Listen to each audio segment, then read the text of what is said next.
Assalamualaikum warahmatullahi wabarakatuh. Alhamdulillahirabbil alamin. Wassalatu wassalamu ala asrofil anbiya'i wal mursalin wa ala alihi wa sahbihi ajmain. Amma ba'du. Pertama, marilah kita panjatkan puji syukur atas kehadirat Allah Subhanahu wa taala yang telah melimpahkan rahmatnya, nikmatnya sehingga kita dapat berkumpul dalam acara hari ini, yaitu acara diseminasi modul 1 ke 4 budaya positif CGP Angkatan 9 oleh saya sendiri, Anton Nurwanto MPD dari SDN Mojorejo 2. Nah, Bapak Ibu, terima kasih telah berkenan menghadiri undangan saya untuk mengikuti kegiatan pada pagi hari ini, siang hari ini. Ada beberapa agenda yang nanti akan saya sampaikan. Yang pertama nanti pembukaan, kemudian pemahaman konsep, yang ketiga refleksi, dan yang keempat adalah penutup. Baiklah, memasuki acara yang pertama, pembukaan. Marilah kita buka acara diseminasi pada siang hari ini dengan bacaan basmalah bersama-sama. Bismillahirrahmanirrahim. Semoga dengan bacaan basmalah acara pada siang hari ini bisa berjalan dengan lancar, dengan baik hingga akhir nanti. Yang kedua, yakni kita memasuki tentang pemahaman konsep. Bapak Ibu yang saya hormati, ini ada salah satu tugas dari saya sebagai seorang CGP untuk menyampaikan tentang budaya positif yang telah saya pelajari dan saya terapkan di sekolah ini. Tapi sebelum memasuki ke dalam konsep atau ke materi tersebut, ini ada satu pertanyaan romantik dengan 3 pernyataan. Apakah Anda setuju dengan pernyataan ini? Yang pertama, hukuman dapat mendisiplinkan anak. Yang kedua, pemberian hukuman dengan hal positif seperti membaca atau membersihkan halaman sekolah dapat meningkatkan disiplin anak. Dan yang ketiga, memberi penghargaan dapat meningkatkan motivasi belajar anak. Kira-kira yang pertama, panjenengan setuju atau tidak? Hukuman itu dapat mendisiplinkan anak. Setuju. Yang kedua, pemberian hukuman dengan hal positif seperti membaca, membersihkan halaman juga dapat meningkatkan disiplin anak. Setuju juga ya. Yang ketiga juga sama? Setuju. Oke, setuju. Baik, berarti Bapak Ibu semua setuju dengan pernyataan-pernyataan tersebut. Tapi mungkin nanti setelah panjenengan semua mempelajari tentang budaya positif, mungkin pemikirannya akan berubah atau mungkin juga akan tetap sama. Kita akan melihatnya. Ya, yang selanjutnya ada beberapa topik ya yang akan saya sampaikan di sini tentang pemahaman budaya positif. Yang pertama tentang disiplin positif dan nilai-nilai kebajikan universal. Kemudian yang kedua tentang teori motivasi, hukuman dan penghargaan serta restitusi. Yang ketiga tentang keyakinan kelas. Yang keempat kebutuhan dasar manusia dan dunia berkualitas. Yang kelima dan keenam adalah restitusi. Yang kelima tentang 5 posisi kontrol. Yang keenam segitiga restitusi.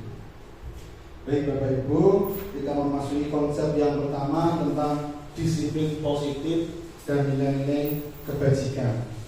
Seperti yang saya sampaikan bahwa disiplin itu tadi seperti yang di awal ya, Bapak Ibu semuanya setuju. Tapi setuju dalam bagaimana caranya. Kita lihat dalam konsep yang pertama ini.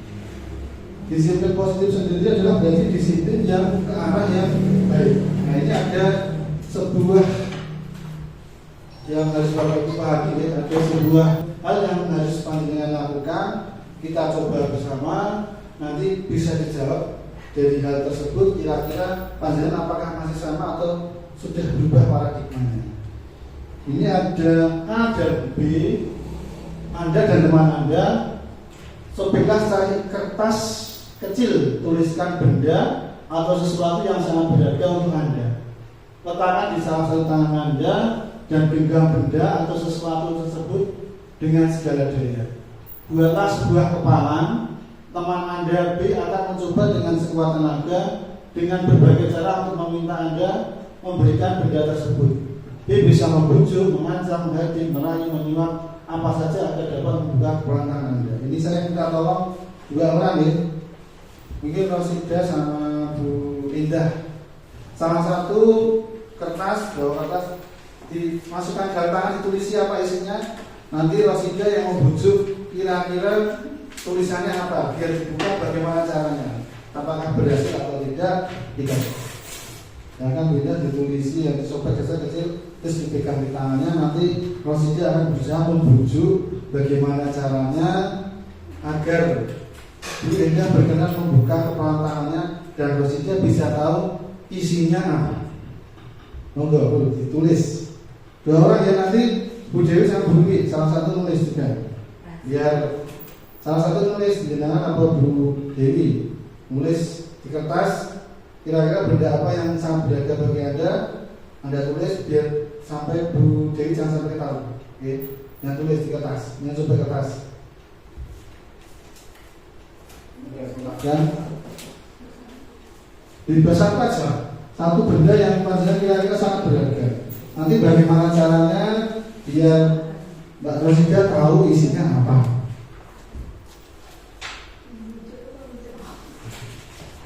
Gimana jangan panjang bisa merayu. Kalau silakan masih di depan, masih di sini. Kita coba pakai di depan. Kita sama Rosida. Jangan cepat sampai rapat. Gimana caranya biar ya kita coba. Ini Rosida akan mencoba membujuk dengan kata-kata, dengan apa tadi? Merayu nanti warung jajan yang monggo. Salah satu atau Semua jangan coba sampai duitnya itu mau melepaskan, tapi jangan. Iya caranya biar mau. Saya jadi membujuk dulu. Monggo, boleh di terserah ya bicaranya biar itu. Drama. Membujuk ya tadi. Beda, bukanya cepet juga. Enggak mau berarti mengancam. Nanti kita buka. Ya udah, kalau nggak dibuka nanti. Boleh Pak Joko. Nanti kalau nggak dibuka, nanti. Ya. Terus menghardi. Yang lain tidak apa-apa.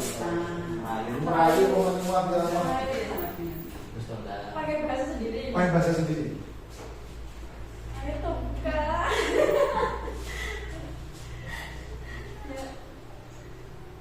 Apa ya? Menyuap.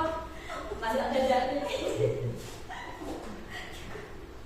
Ini paling merayu paling gampang. Antar kemana aja yang kamu mau.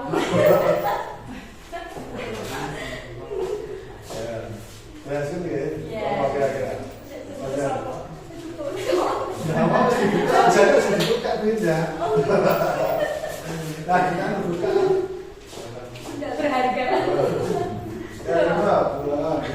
Terima kasih ya.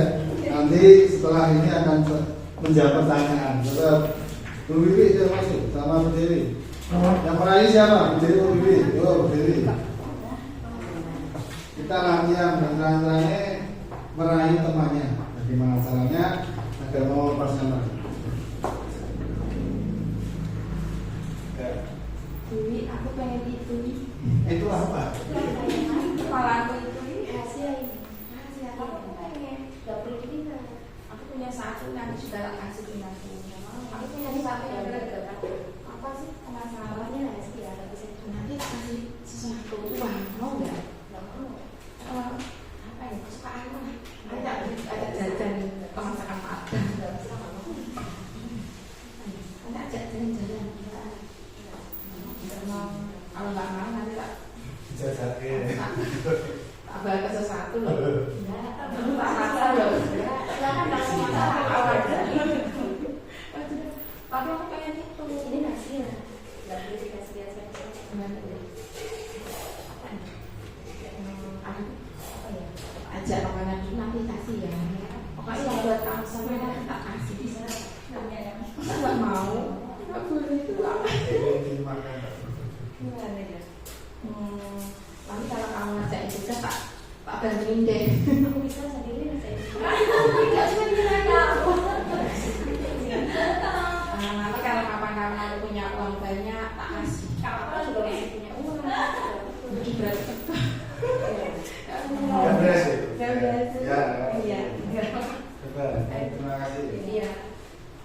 Dan terima kasih kepada Bu Winda, Presiden, Bu Dewi, Sang Bu Wiwi yang telah mempraktekkan kegiatan kepala tangan. Yang kegiatan pertama tadi kira-kira berhasil tidak? Berhasil. Berarti rayuan dari Rosida berhasil.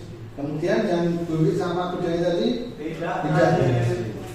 Kira-kira ya berarti yang pertanyaan pertama sudah terjawab ya apa yang terjadi ya. Yang pertama terbuka, yang kedua tadi tidak terbuka.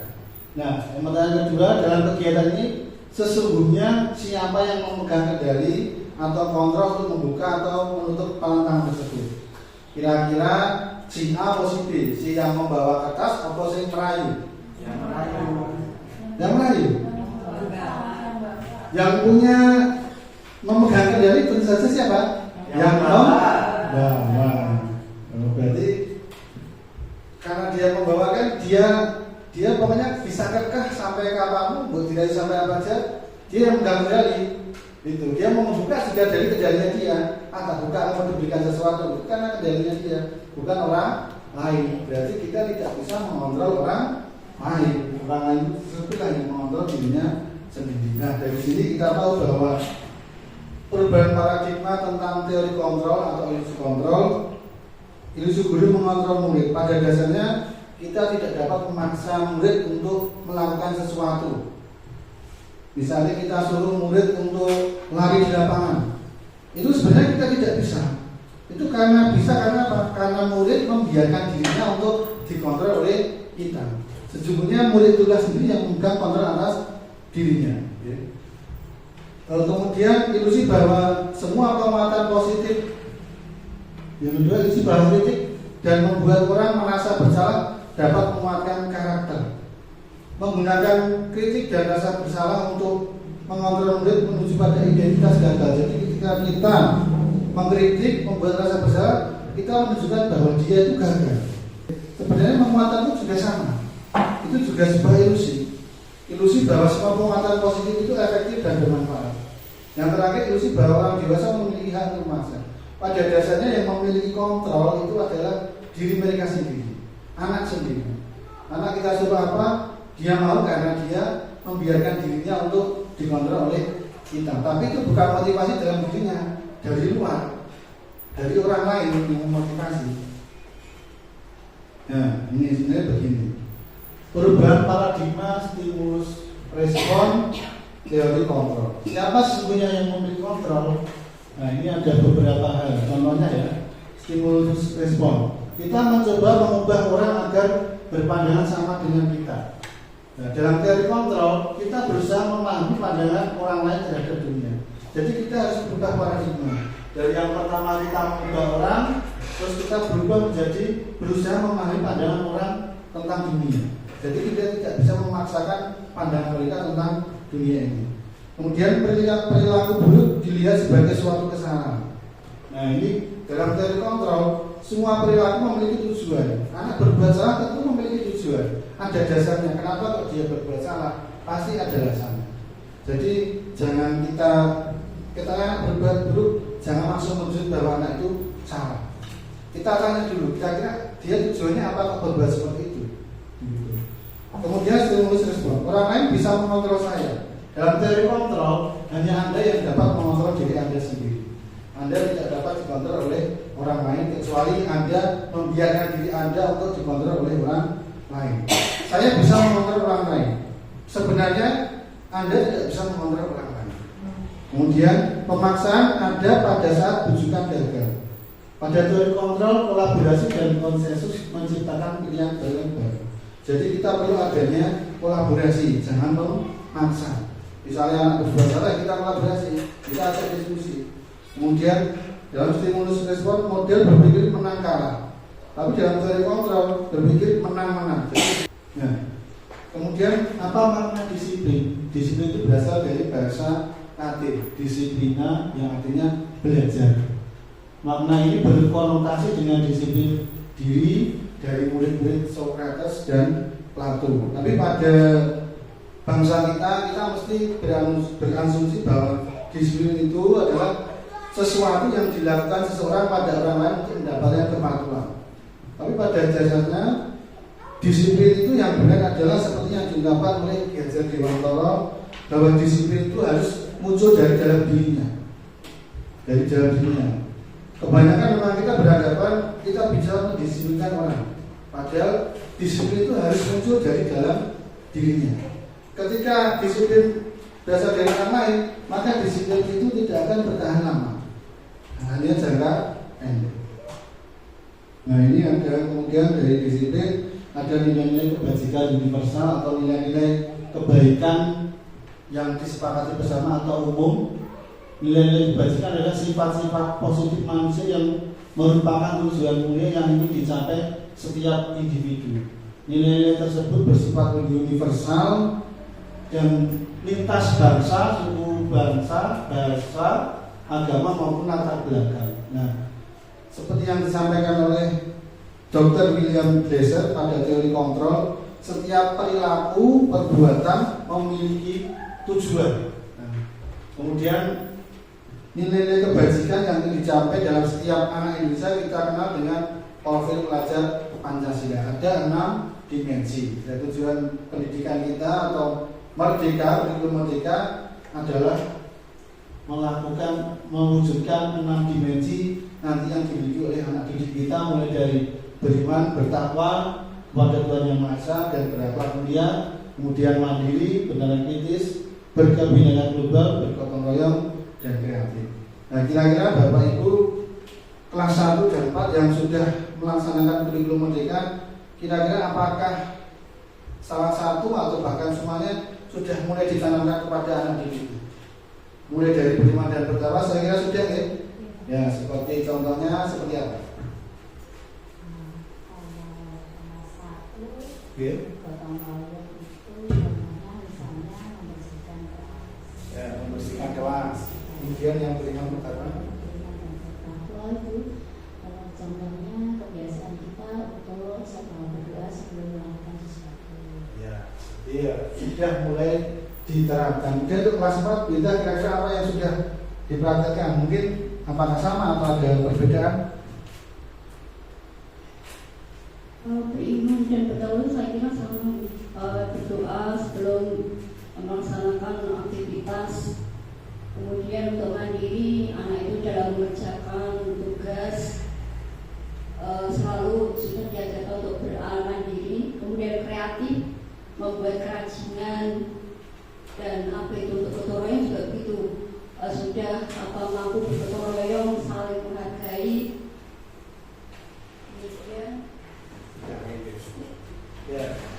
Ya, hampir semua sudah dilakukan ya, meskipun hanya sedikit-sedikit, tapi itu perlu konsisten untuk dilakukan.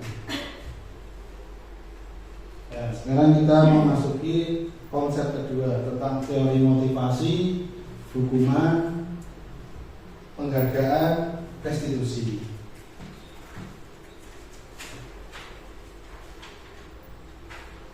Nah, sebenarnya begini, tingkatan teori motivasi perilaku manusia itu dari yang terendah, yang pertama ini berasal dari motivasi eksternal untuk menghindari ketidaknyamanan atau hukuman. Jadi kita mungkin muncul pertanyaan, apa yang akan terjadi apabila saya tidak melakukan? Misalnya Bapak Ibu berangkat pagi jam 7 agar mungkin tidak dihukum atau mungkin tidak dinilai jelek. Itu masih motivasi eksternal, itu motivasi yang paling rendah. Mungkin saya berangkat pengen pagi, itu mungkin saya juga motivasinya dari eksternal. Tapi bagaimana cara kita agar berubah motivasi itu sampai ke tingkatan yang paling tinggi nanti ya. Yang kedua, untuk mendapatkan imbalan atau penghargaan dari orang lain. Ini satu tingkat di atas motivasi yang pertama. Di sini orang berperilaku untuk mendapatkan imbalan atau penghargaan dari orang lain. Mungkin panjenengan pernah ke murid panjenengan mungkin. Nanti siapa yang bisa mengajar ini akan dapat hadiah. Nah, itu merupakan salah satu juga tingkatan tentang motivasi dari eksternal. Jadi motivasinya tidak muncul dari dirinya, tapi dari gurunya mungkin. Ya, kamu mengajar ini nanti tak kasih ini. Ya, kamu bisa mengajar ini nanti tak kasih nilai yang bagus. Itu masih motivasi eksternal. Nah, sebenarnya kita perlu berubah dari motivasi eksternal, kalau bisa kita munculkan ke dalam motivasi internal atau dalam diri. Nah, di sini motivasi internal atau ini merupakan salah satu tujuan disiplin positif untuk menghargai diri sendiri. Saya akan menjadi orang yang seperti apa bila saya melakukannya. Jadi misalnya saya berangkat pagi itu tujuan saya apa toh? Bukan tujuannya mungkin bisa oleh bapak kepala sekolah mungkin atau biar tidak mendapatkan hukuman disakti jadi terlambat. Tapi tujuan saya apa? Untuk mendidik anak didik saya agar misalnya dia bisa meneladani perilaku saya dengan berangkat pagi dan lain sebagainya. Gitu. Jadi kita harus merubah paradigma dari teori motivasi eksternal menjadi motivasi internal, gitu, agar kita lebih bahagia intinya. Kalau dari luar saya kira jangkanya tidak akan panjang, hanya jangka pendek. Tapi kalau dari dalam kita membiasakan diri disiplin, tentu nanti kita menjadi sebuah kebiasaan, jadi tidak mudah berubah. Nah, merdeka menurut Ki Hajar Dewantara, merdeka itu artinya tidak hanya terlepas dari perintah, akan tetapi juga cakap buat memerintah diri sendiri. Kira-kira kalau ini masuk dalam dimensi yang mana ke profil belajar Pancasila? Artinya apa? Tidak hanya terlepas dari perintah. Apa kira-kira?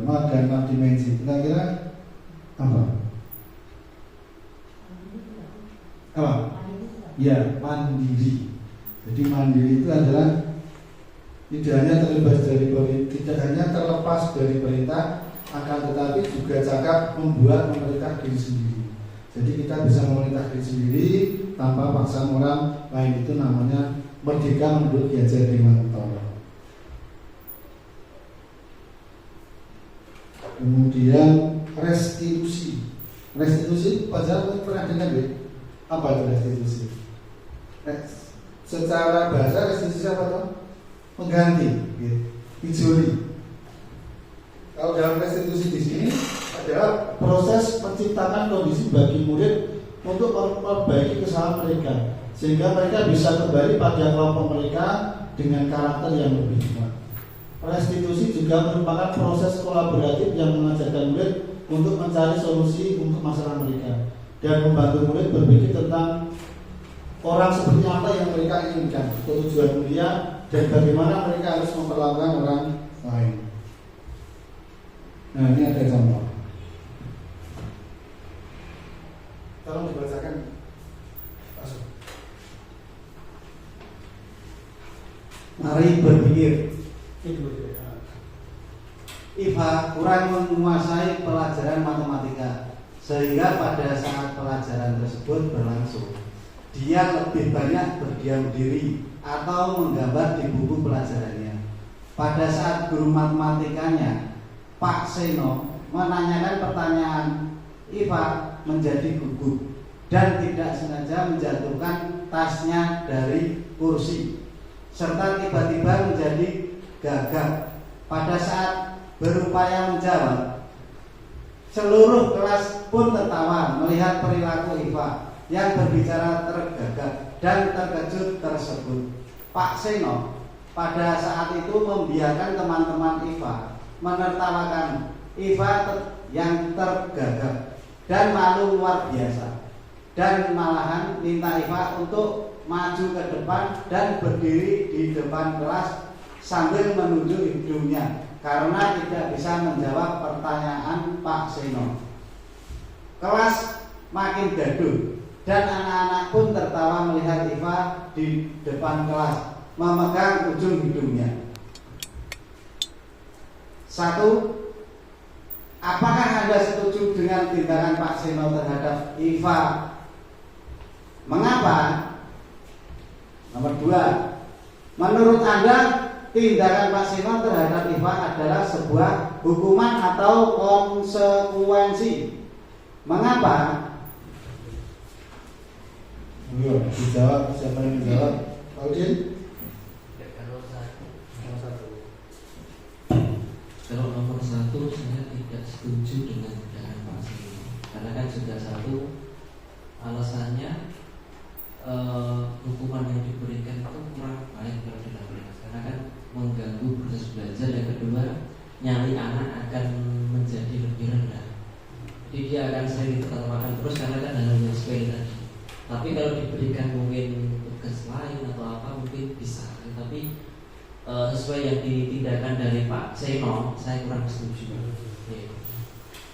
Mungkin ada jawaban lain yang setuju mungkin? Ada ya? Nomor 2, mau coba Bu Niji?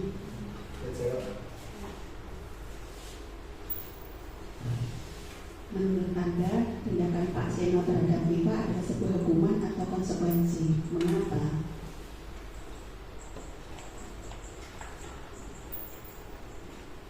Kalau menurut saya itu adalah sebuah konsekuensi juga, Pak. Karena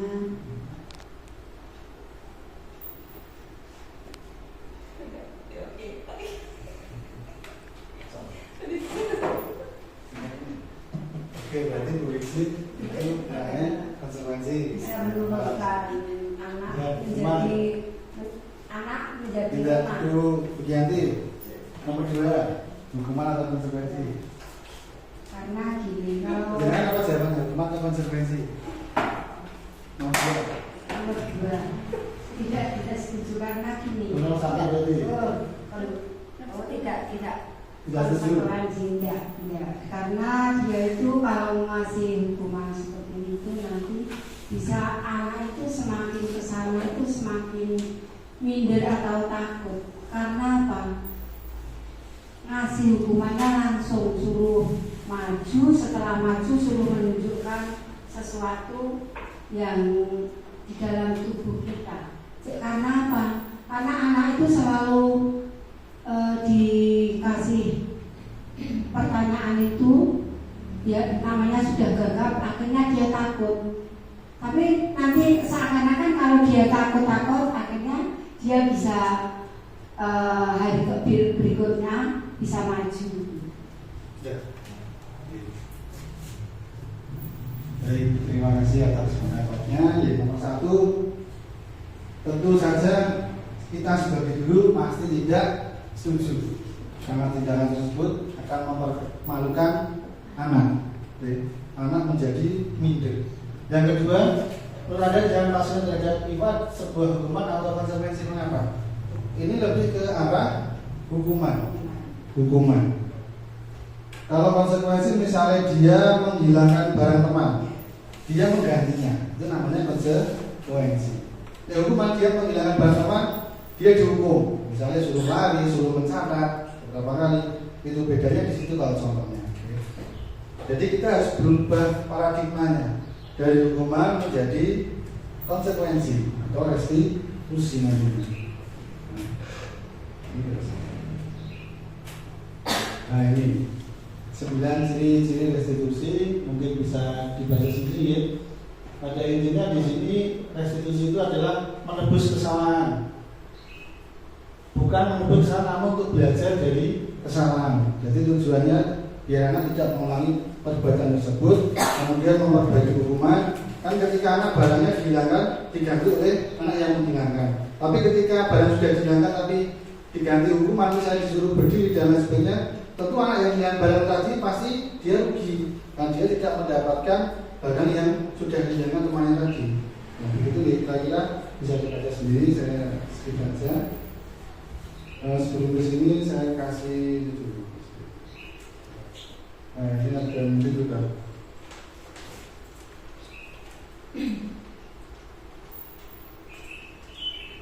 Nah ini gimana mungkin sudah pernah nih, tetapi ini ada bedanya. Oke. Ada bedanya. Tugas Anda hanya menyebutkan warnanya saja. Oke. Warnanya saja. Apa sih yang kedengaran ya? Ini masih gampang sih. Yang pertama ini ya. Tetapi nah warnanya nggak sesuai dengan di sini. Merah, coklat, hijau, putih, biru, kuning. Masuk, ya, masuk sih. Hijau, putih. Putih. Ya. Labu. Ya, jadi.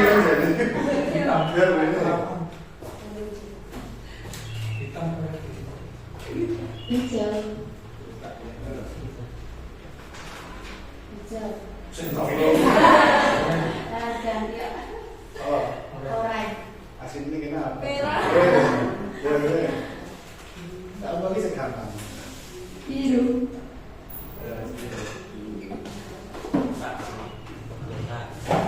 Kuning. Barang-barang yang balik ini. Hijau. Ya, hijau. Jadi.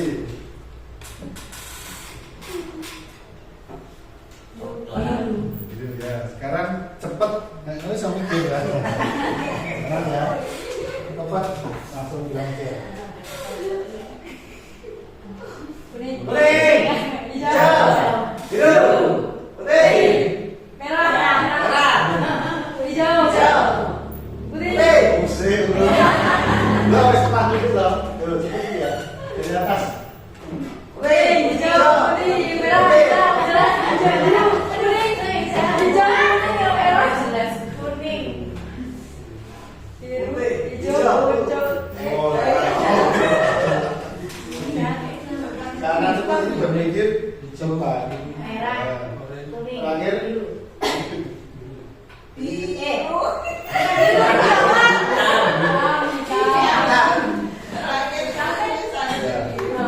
Kita berlatih berpikir cepat ya. Karena kalau tidak cepat ya seperti tadi keliru ya. Berpikirnya ada jedanya. Kita ke konsep yang ketiga tentang keyakinan kelas. Keyakinan kelas ini kemarin sudah saya praktekkan dengan siswa kelas 6 membentuk suatu keyakinan kelas. Nah, sekarang ini mengapa tidak peraturan saja? Mengapa harus keyakinan kelas? Contohnya, mengapa kita memiliki peraturan harus menggunakan helm bila mengendarai kendaraan roda 2? Kemudian, mengapa kita memiliki peraturan 3M menggunakan masker, mencuci tangan, dan menjaga jarak 1,5 meter?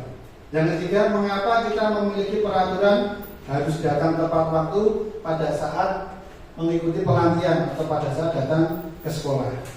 Untuk mendukung motivasi intrinsik, kembali ke nilai-nilai keyakinan lebih menggerakkan seseorang dibandingkan mengikuti serangkaian peraturan. Kalau peraturan itu yang membuat adalah kebalikan gurunya, bukan siswanya. Jadi kita berusaha merubah peraturan menjadi sebuah keyakinan kelas. Keyakinan kelas itu adalah yang membuat adalah siswa. Guru dengan siswa nanti diyakini bersama, ditempel di dinding di depan. Jadi nanti sebagai pengingat ketika ada yang melanggar, nanti dia harus tahu konsekuensinya apa. Jadi kalau keyakinan kelas itu yang membuat bersama, bukan hanya gurunya. Nah, ini pembentukan keyakinan sekolah atau kelas. Keyakinan kelas itu bersifat lebih abstrak daripada peraturan yang lebih rinci dan konkret. Nanti ada contohnya nih. Keyakinan kelas berupa pernyataan-pernyataan universal. Pernyataan keyakinan kelas senantiasa dibuat dalam bentuk positif.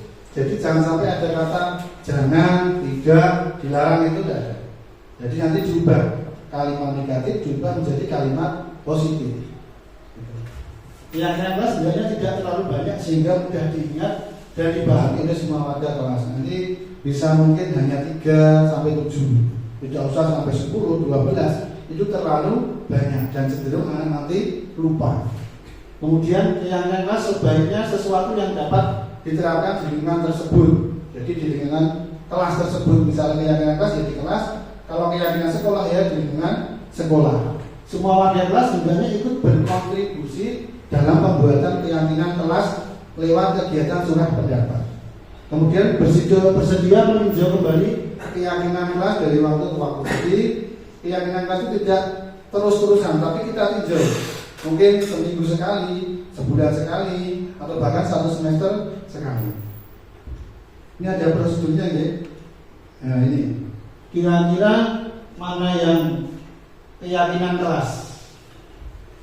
Apakah dua-duanya ini keyakinan kelas?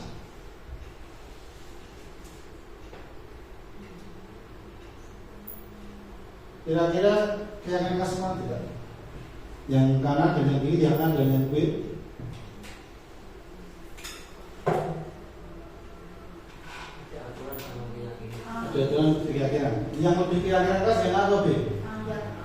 Yang A. Iya, yang A. Yang A yang B. Keyakinan itu berisi nilai-nilai kebajikan universal. Yang A atau B? Yang A lebih ke peraturan, masih ada peraturannya. Itu. Nah ini contohnya, contoh keyakinan kelas. Panjenengan bisa membuat keyakinan kelas itu setiap satu semester sekali, misalnya di awal semester panjenengan bisa nanti berdiskusi dengan murid panjenengan untuk kelas 1 contohnya seperti itu. Belajar senang, intinya seperti itu. Yang kelas 5 seperti itu contohnya. Nah, sudah, ini yang kelas 7 kan sudah SMP. Ya. Mungkin yang kelas 5 misalnya selalu bersikap positif, senantiasa menjadi diri terbaik, berkomitmen terhadap setiap tugas, senantiasa membantu. Jadi nanti mungkin semester depan panjenengan bisa bentuk setiap mungkin awal masuk itu bisa dibentuk keyakinan kelas. Itu nanti dari pendapat murid-muridnya Bapak Ibu. Enggak usah konsumen. Nah di sini peraturan kelas itu lingkupnya paling kecil. Ya, lingkupnya paling kecil. Kemudian lingkup yang lebih luas nanti menjadi keyakinan kelas. Jadi peraturan kelas itu di dalamnya keyakinan kelas. Kemudian dari keyakinan kelas nanti ke lingkungan yang positif atau mungkin dari kelas kita ke lingkungan yang lebih baik sekolah misalnya. Kemudian yang terakhir ada budaya positif. Budaya positif itu kebiasaan-kebiasaan, nilai-nilai, kesepakatan tentang kebaikan, tentang kebajikan universal. Ini contoh ya, ini saya praktekkan ke kelas 6 kemarin. Ini yang pertama untuk membentuk keyakinan kelas, kita jelaskan dulu bagaimana prosedur membentuk keyakinan kelas. Kita menjelaskan apa tuh keyakinan kelas itu. Kemudian yang kedua, siswa menulis pendapat atau masukan tentang peraturan yang telah disepakati. Jadi saya menggunakan sticky note kemarin, saya bagikan setiap siswa menulis pendapatnya di dalam sticky note itu. Cukup satu anak satu, nulis satu saja. Ya. Jadi saya bagikan, kemudian setelah itu, nah, hasil yang sudah ditulis ditempelkan di papan tulis dalam bentuk kesepakatan kelas. Semua aktif menuliskan pendapatnya di sticky note, ditempel di papan tulis. Nah ini dalam kesempatan kelas tersebut masih banyak anak yang menuliskan kalimat negatif. Jadi tugas kita nanti adalah, nah ini, mengganti kalimat-kalimat dalam bentuk negatif menjadi positif. Itu yang pertama, yaitu sudah jadi positif. Jadi anak itu gini, jangan makan di kelas. Itu diganti makan saat istirahat misalnya. Kemudian jangan tidur saat pelajaran, diganti tidur di rumah. Begitu. Tidur di rumah itu maksudnya. Dan lagi mengganggu temannya, dilarang mengganggu temannya. Kita ubah menjadi kalimat positif, berteman dengan baik dan lain sebagainya. Jadi nilai-nilai tersebut kita kerucutkan agar lebih mudah diingat. Misalnya tentang tanggung jawab, komitmen, saling menghormati dan lain sebagainya. Dari banyak pendapat tersebut kita kerucutkan menjadi 3. 3 keyakinan. Pertama adalah komitmen dan tanggung jawab, kemudian saling menghormati, dan yang terakhir adalah menjaga kebersihan. Jadi nanti dari semua pendapat itu bisa masuk hanya dalam 3 nilai tersebut. Nah, kemudian kita tinjau ulang kira-kira anak-anak sudah setuju atau tidak. Kalau sudah setuju, kita suruh mereka untuk tanda tangan, nulis namanya, tanda tangan, termasuk gurunya juga tanda tangan. Jadi apa yang disepakati di tanda tangan. Kemudian yang terakhir kita buat bisa poster tempel di depan. Seperti ini kelas 4 kita sudah mempraktekkan, tapi mungkin itu pendapatnya beda, belum ke anak-anak. Nanti bisa diajak anak-anak untuk membahas seperti itu. Tapi yang sudah saya lihat sudah mencoba mempraktekkan adalah beda. Nah ini kita sudah merubah ya. Ini dari peraturan ke tanggung jawab. Selalu kembalikan buku ke tempatnya. Keyakinan kelasnya apa? Tanggung jawab. Nah itu gunakan masa mungkin kesehatan, keselamatan dan lain sebagainya, bisa dibaca sendiri. Kemudian penghargaan menurunkan kualitas, penghargaan mematikan kreativitas, penghargaan mengurangi motivasi intrinsi. Jadi pada dasarnya di sini intinya kalau bisa itu motivasi itu muncul dalam dari dirinya sendiri, jangan dari luar, jangan dari eksternal. Penghargaan itu lebih dari eksternal. Bentuk program kebajikan atau apresiasi, kita perlu memberikan pengakuan apresiasi kepada anak. Ini ada beberapa yang langsung contohnya, misalnya begini pembukaannya kalimat. Kemarin saya perhatikan rasa empatimu besar sekali. Itu ketika situasi pada saat menolong murid baru dikasih kita. Jadi kita bisa memberikan apresiasi kepada murid kita. Kemarin saya perhatikan rasa empatimu besar sekali. Kemudian situasi begini, pada saat teman kamu membantu teman-temanmu di tugas kelompok. Nah, kemudian gurunya bisa begini, saya menghargai kepedulianmu. Jadi kita bisa memberikan kalimat-kalimat positif. Kemudian yang terakhir, pada saat kamu memungut kertas-kertas yang berserakan di lantai, kemudian kita bisa memberikan apresiasi. Terima kasih untuk rasa tanggung jawabmu. Nah, itu kan nilai-nilainya, nilai kebajikannya di sini. Rasa empati dan sebagainya. Nah, sekarang dijawab ini, silahkan dipikirkan. Itu hukuman atau konsekuensi? Kita coba memahami. Yang pertama, mencatat 100 kali di dalam buku kalimat. Saya tidak akan terlambat lagi karena terlambat ke sekolah. Hukuman atau konsekuensi? Yang hukuman siapa? Tunjukkan jari. Satu dua. Yang lain konsekuensi. Ya udah apa? Hukuman. Apa kalau enggak jangan jam semua. Yang pikiran pakai buku tulis sendiri. Kira-kira nanti sesuai enggak dengan jawaban saya? Mencatat 100 kali, lari mengelilingi lapangan basket 2 kali karena terlambat di sekolah. Itu hukuman atau konsekuensi. Kemudian murid diminta push up 15 kali karena tidak menggunakan masker di sekolah. Itu hukuman atau konsekuensi. Menggantikan kertas tugas teman yang telah dicoret-coret. Hukuman atau konsekuensi. Membersihkan tumpahan air di meja tulis karena tersinggol pada saat belajar. Hukuman atau konsekuensi. Kemudian murid disuruh untuk mengenakan sepatu seharian di sekolah karena tidak mengenakan sepatu hitam. Kemudian lari mengelilingi lapangan basket 2 kali karena terlambat 10 menit untuk pelajaran TJK. Sudah belum? Sudah kita buka bersama. Kira-kira jawabannya betul atau kurang betul? Hukuman atau konsekuensi. Jadi harapan saya nanti kita mengurangi hukuman, kita ganti dengan konsekuensi. Ya. Nah, mencatat 100 kali itu hukuman. Mengelilingi lapangan basket itu hukuman. Murid diminta push up juga hukuman. Dan menggantikan kertas tugas teman yang disebut konsekuensi. Terus membersihkan tumpahan air di meja tulis karena tersenggol itu juga konsekuensi.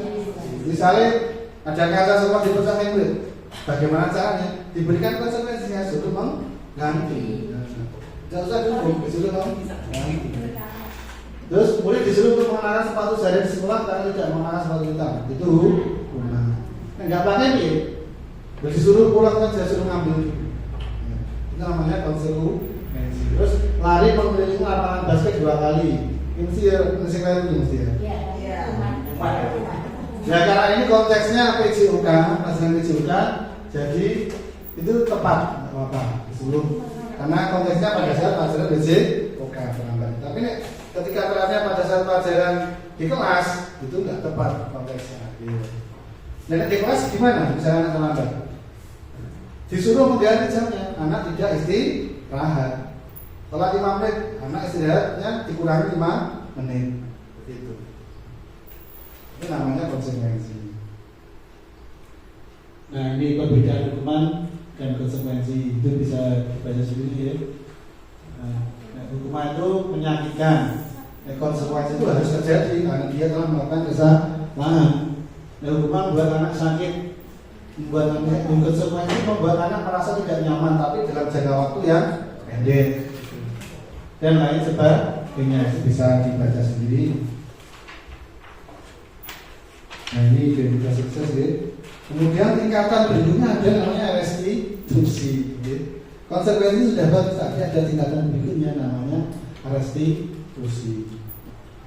Kemudian konsep keempat, nah ini kita masuk ke konsep keempat, kebutuhan dasar manusia dan dunia berkualitas. Nah, manusia itu memiliki 5 kebutuhan dasar, dari bertahan hidup, kasih sayang dan rasa keterimaan, penguasaan, kebebasan, kesenangan. Nanti yang biar dijelaskan oleh video, ya. Ini ada videonya. Nah.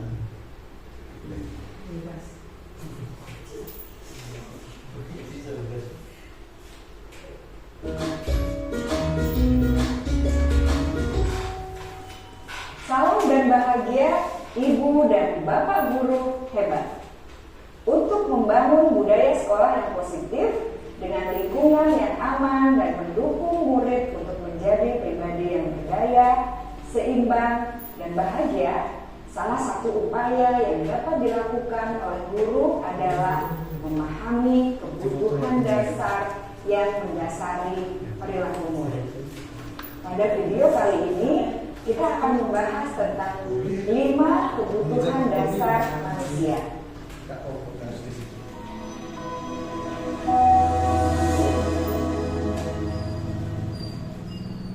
Ki Hajar Dewantara dalam salah satu kutipannya menyatakan, kita ambil contoh perbandingannya dengan hidup tumbuh-tumbuhan.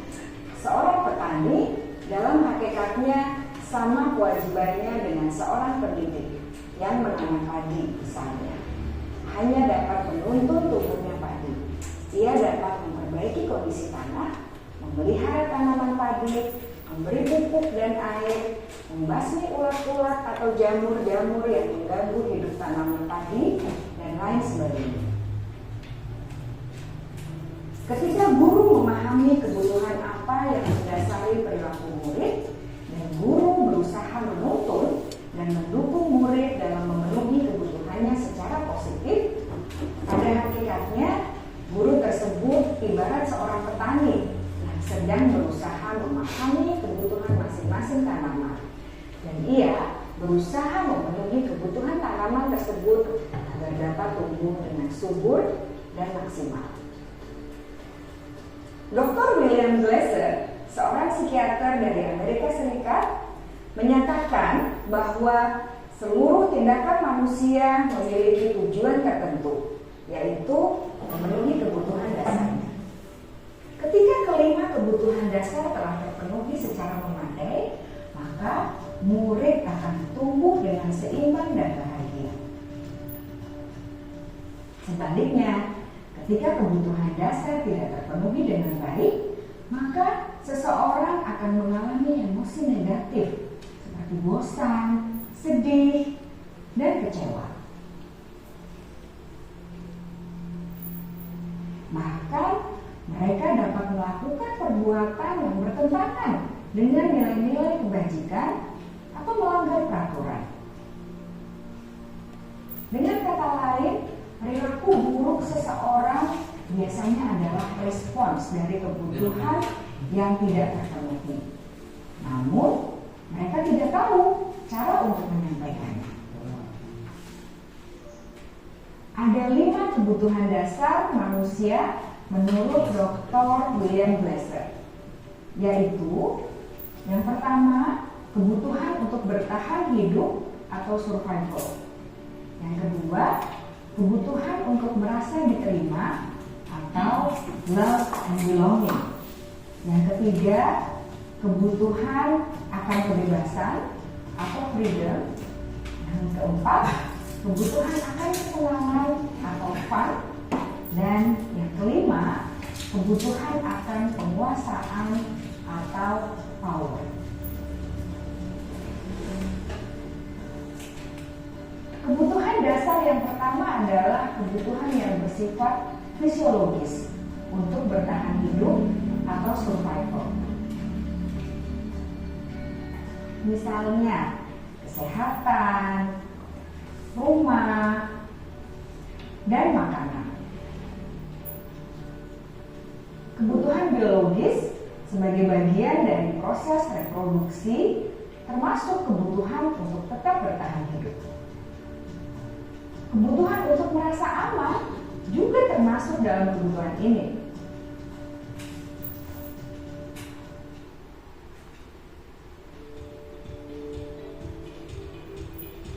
Agar murid dapat belajar dengan baik, kebutuhan mereka akan rasa aman, pangan, sandang, dan papan harus terpenuhi.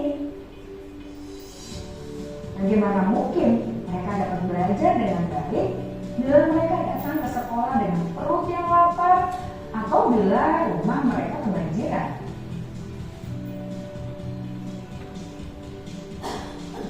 Setelah kita mengetahui kebutuhan pertama yang sebagian besar bersifat fisiologis, mari kita lihat kebutuhan kedua sampai kelima yang semuanya berhubungan dengan psikologis.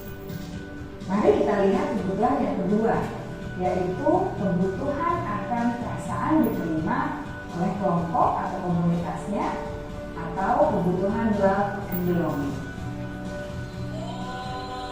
Kebutuhan ini meliputi keinginan untuk tetap terhubung dengan orang lain seperti teman, keluarga, teman kerja, dan kelompok di mana kita tergabung. Setiap murid ingin menjadi bagian yang berharga dari kelas dan juga sekolah. Mereka juga ingin diterima oleh orang lain dan kelompoknya. Bahkan murid yang terlihat paling cuek pun jauh di dasar hatinya pasti ingin merasa diterima. Sebagai guru seharusnya kita dapat menerima murid kita apa adanya, sesuai dengan kodratnya. Karena setiap murid adalah unik. Mereka memiliki kekuatannya masing-masing, sehingga guru seharusnya bisa menciptakan kesempatan untuk murid berkolaborasi dan memiliki ikatan emosi satu sama lain. Murid-murid yang memiliki kebutuhan yang besar untuk merasa diterima, biasanya mereka belajar karena suka pada gurunya, dan mereka juga suka bekerja dalam kelompok. Kebutuhan yang ketiga adalah kebutuhan akan kebebasan atau kebutuhan membuat pilihan. Murid harus diberi kesempatan untuk membuat pilihan dan bertanggung jawab atas pilihan yang mereka telah ambil. Memberi mereka kebebasan bukan berarti membiarkan mereka melakukan apa saja yang mereka mau, melainkan lebih memberi mereka kesempatan untuk membuat pilihan, menyuarakan pendapat mereka dengan percaya diri, dan memberi mereka kesempatan untuk mencoba hal-hal yang baru. Pembelajaran dengan metode yang beragam dan menarik juga akan memenuhi kebutuhan murid tentang kebebasan ini. Pembelajaran berdiferensiasi, di mana guru menyediakan beberapa jenis tugas yang bisa dipilih oleh murid sesuai minat mereka, sangat baik untuk mengembangkan murid menjadi lebih mandiri dan memiliki motivasi internal. Karena kebutuhan akan kebebasan pada dasarnya adalah kebutuhan untuk mandiri, memiliki otonomi, memiliki pilihan, dan mampu mengendalikan arah hidupnya sendiri.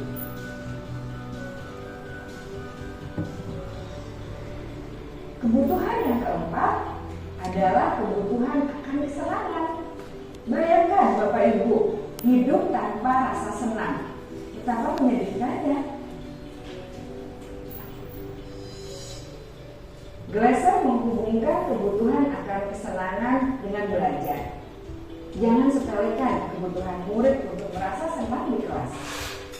Sebagai guru, jangan ragu-ragu untuk dengan sengaja memasukkan kegiatan yang menyenangkan dalam kelas. Murid-murid dengan kebutuhan dasar kesenangan yang tinggi ingin menikmati apa yang mereka lakukan. Mereka juga konsentrasi tinggi saat mengerjakan hal-hal yang disenangi.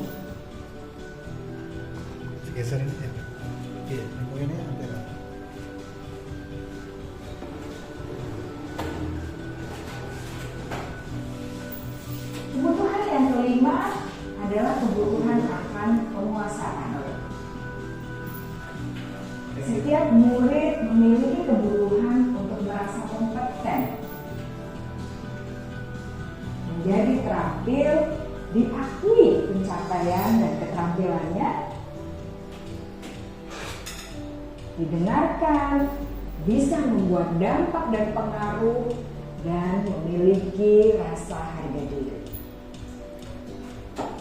Mereka sebaiknya diberi kesempatan untuk membuat keputusan tentang hal-hal yang penting dalam hidupnya dan tidak merasa dikontrol oleh sistem sekolah.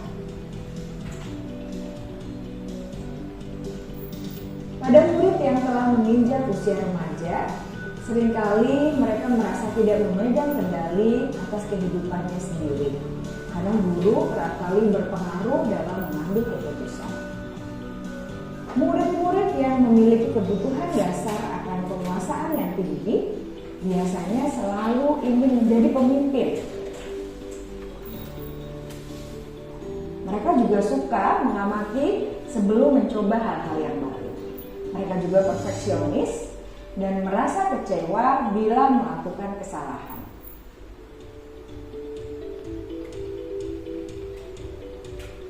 Ibu dan Bapak guru sangatlah penting bagi kita untuk mengetahui kebutuhan dasar murid-murid, agar kita memahami alasan dibalik sikap dan tingkah laku mereka. Bila murid berperilaku buruk atau melanggar peraturan, sehingga tindakannya tidak sesuai dengan nilai-nilai kebajikan, maka guru harus mencari tahu alasan yang mendasari tindakan tersebut dan kebutuhan apa yang belum terpenuhi. Melalui percakapan dengan guru dalam pendekatan disiplin positif, murid dapat diajak untuk bersikap reflektif dalam mengenali kebutuhan-kebutuhan yang berusaha mereka penuhi. Ini sudah kita skip. Jadi kebutuhan dasar manusia itu ada berapa? Ada 5 ya. Nah ini ada 4 pertanyaan. Kira-kira yang pertama apa, yang kedua apa, yang ketiga apa, yang keempat apa? Ini yang pertama, ibu guru bilang, aku tidak boleh bersenandung sewaktu mengerjakan tugas. Katanya kelas harus tenang, tidak ada suara, padahal kan aku suka dan senang menyanyi. Kira-kira kebutuhan apa untuk anak ini? Apakah bertahan hidup? Apakah kebebasan atau pilihan? Apakah penguasaan? Apakah rasa kasih sayang? Kira-kira apa? Yang pertama, apa? Tadi ada berapa tak? Bukan lagi kan? Nah ini ya. Apa kesenangan? Apa kebebasan? Kebebasan apa kesenangan? Ya, dilihat lagi. Padahal aku suka dan senang menyanyi. Apa? Bisa juga ya. Bisa kesenangan dan kebebasan. Bisa.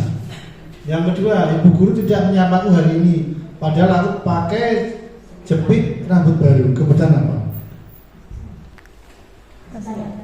Apa? Tadi ada bola ini antara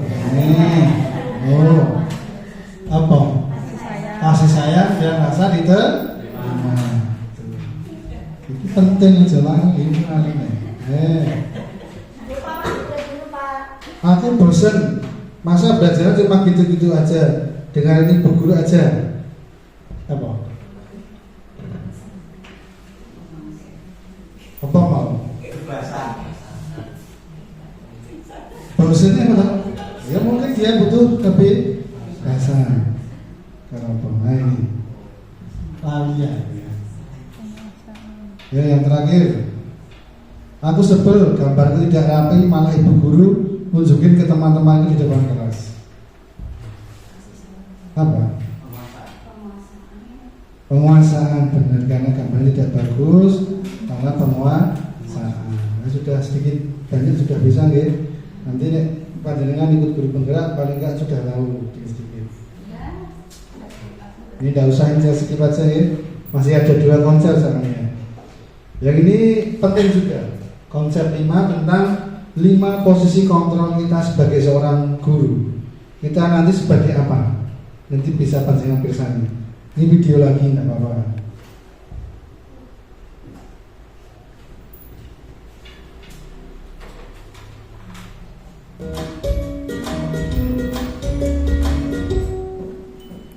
Salam bahagia ibu dan bapak guru hebat.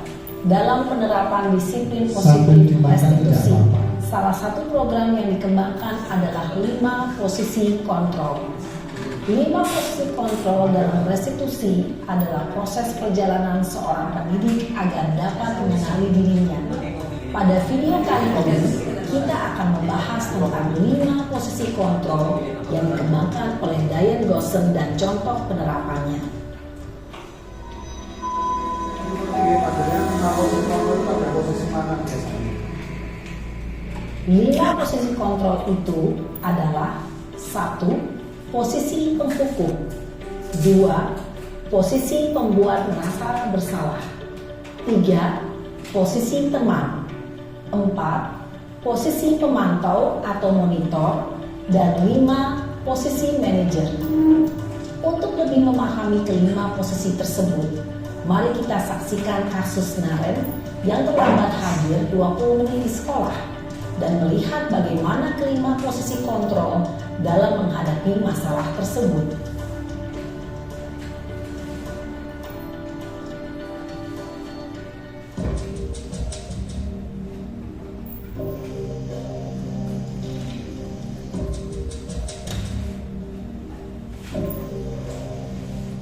Naren! Sini kamu! Selamat pagi, Bu. Selalu terlambat. Kamu deh, pasti terlambat. Maaf, Bu. Saya Apa? Apa coba? Alasan kamu apa lagi? Kapan sih kamu tidak terlambat? Malas sekali ya kamu jadi anak. saya Dasar pemalas. Gak kapok-kapok sih kamu. Sudah berapa kali terlambat? Sana, kamu keliling lapangan basket 2 kali. kenapa saya harus keliling lapangan basket, Bu? Kenapa? Kamu mau lawan ibu? Berani-beraninya jawab. Sudah terlambat, masih berani jawab pula. Sekarang, keliling lapangan basket 5 kali sekalian. Biar kapok. Cepat. Pergi sana ke lapangan basket. Posisi penghukum biasanya berbicara dengan nada tinggi, menghardik, menunjuk-nunjuk, menyakiti, dan menyindir. Hukuman bisa berupa fisik maupun psikis. Ibu dan bapak guru hebat. Dampak yang terjadi pada murid ketika guru berada pada posisi penghukum adalah murid cenderung akan memberontak, bahkan menyimpan dendam.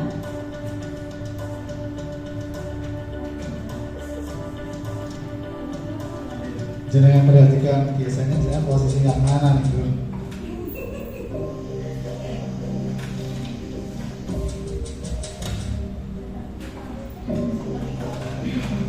Naren!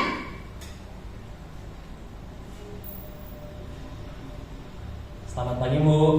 Naren. Kamu kenapa terlambat lagi, nak? Ya Tuhan, Naren. Kamu senang ya bikin ibu susah ya? Kalau kamu terlambat lagi, nanti ibu yang ditegur bapak kepala sekolah, nak. Disangka ibu tidak bisa membina kamu. Duh, gimana ini? Maaf, Bu. Duh, Gusti Naren.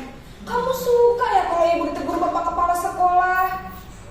Terus, sekarang ibu harus tulis apa ini di buku absen?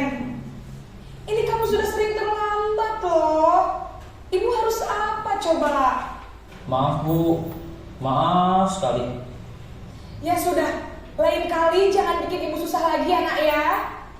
Ibu tidak akan kuat lagi kalau kamu begini terus. Bisa jantungan kalau ibu tegur bapak kepala sekolah. Sana cepat kelas. Maaf ya, Bu. Maaf sekali.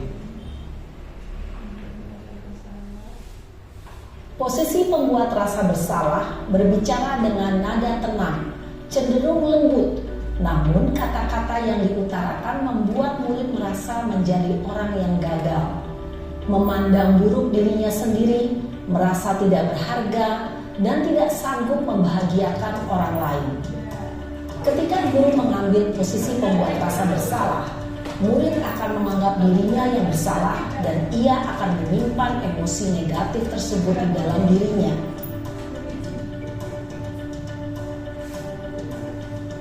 Posisi teman ya.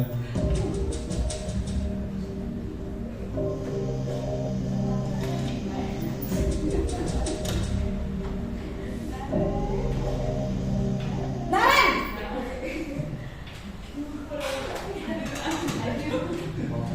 Selamat pagi Bu.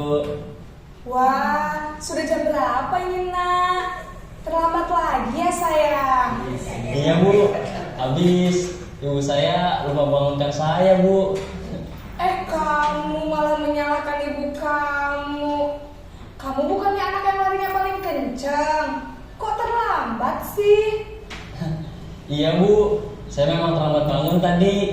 Jadi biarpun saya lari kencang, tetap gak kekejar Bu. Ya sudah sana. Nanti lain kali larinya lebih kencang lagi ya. Biar gak terlambat lagi. Bikin seneng ibu. Demi ibu. Bisa kan? Bisa Bu. Ya sudah sana masuk kelas. Ibu beresin urusan absen kamu. Kamu ini ada-ada saja. Dalam posisi teman, guru berbicara dengan nada suara Nanti bisa dinilai akrab, sendiri kita cenderung berada pada bersendak posisi yang mana untuk menjaga biasanya. suasana tetap santai. Murid akan merasa senang, aman, dan akrab dengan guru. Identitas yang tercipta adalah identitas sukses atau berhasil. Namun, perlu diingat, karena ini masih dorongan eksternal, maka ada faktor ketergantungan dari murid kepada orang tertentu. Di sini guru absennya, sehingga di lain waktu murid bisa berperilaku baik, namun hanya kepada orang-orang tertentu saja.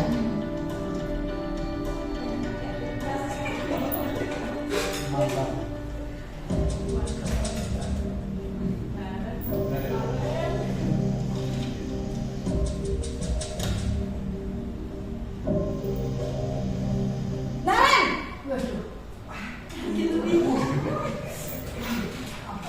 Selamat pagi Bu. Naren, apa peraturan sekolah kita tentang jam berapa kita harus masuk sekolah, nak? Kita harus di sekolah jam 7 Bu. Iya betul, sekarang sudah jam 7.20. Naren sudah tahu konsekuensinya jika terlambat hadir. Paham Bu. Saya harus tinggal kelas pas jam istirahat selama 20 menit. Iya benar, konsekuensinya demikian. Jadi nanti jam 9.30 pas istirahat, kamu harus tinggal di kelas, kerjakan tugas tambahan untuk ketertinggalan kamu, ya? Baik Bu. Posisi pemantau mengandalkan penghitungan atau data untuk mengontrol murid. Guru mengarahkan murid berdasarkan peraturan dan konsekuensi. Seorang pemantau menunjukkan bahasa tubuh dan ekspresi wajah yang datar dan cenderung formal. Nah ini harapannya kita pada posisi yang terakhir, tapi memang sulit untuk mengaplikasikan.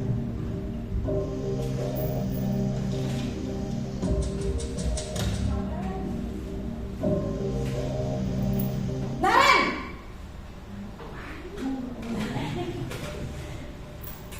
Selamat pagi Bu.